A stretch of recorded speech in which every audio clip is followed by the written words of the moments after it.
Also joined by Atul Anjan on the phone line. Atul Anjan, your response to these protests that have now erupted in support of, in fact, the professor who has now been arrested. They are calling this, in a way, an attempt to even, in a way, bar freedom of speech. But there is a thin line between creating communal tensions and freedom of speech as well.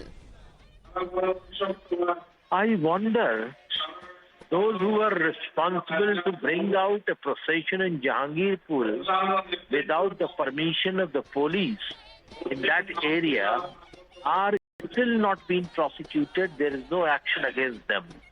Why Delhi police is keeping mum? A person who has made some comments, and a lot of comments are coming up in the social media. On that basis, we are arresting somebody. What sort of this double standard one has to think? I just want to say, what happened to Kapil Mishra, who has made a lot of speeches in presence of the police DCP during the last riot? What happened to him? So all these questions are raising a lot of questions about law and order. And if somebody is expressing his view, all right, we'll take that question to also Shehzad Poonawala on the phone line. And Shehzad, we just heard Atul Anjan also raising some other cases and questioning the law and order situation in the area as well. But what do you have to say on the protests that are happening now? Is this a justification for the obnoxious and most outrageous commentary made on Hindus and an insult to the Hindus and the insult to Shivji?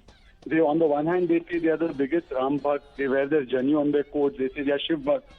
On the other hand, their entire ecosystem, either it is trying to mock the Hindu Asta. You saw Akhilesh Yadav, Bark. You saw Congress party call it Tamasha. You've seen left leaders now come out in defense of this person who has made this most outrageous comment. If this comment was made about some other religion, and if that was the case, would this person be coming and defending it? In fact, then in that case, you would say that, look, action must be taken, strict action must be taken.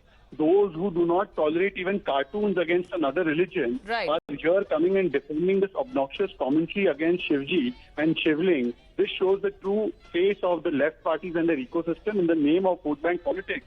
They can... In fact, Shehzad, certain groups and activists are also speaking about how this is and slamming this crackdown on a freedom of speech. How would you respond to that? No, if this is a crackdown on freedom of speech, then will the same lobby come out and say that they defend the cartoons made by a Danish cartoonist or by Charlie Hebdo in Denmark? Do they those cartoons? Right. Well, in that case, they come and defend the rallies which are saying "Tan se tan juda." But here, when a procedure of law is being followed against insult to Hindu God, then in that case, they come and say this is freedom of expression to abuse Hindus. All right, so we have two different versions now coming in. Thank you, Shehzad, for joining us here on this broadcast. We'll keep a close watch on the investigation further. Moving on to some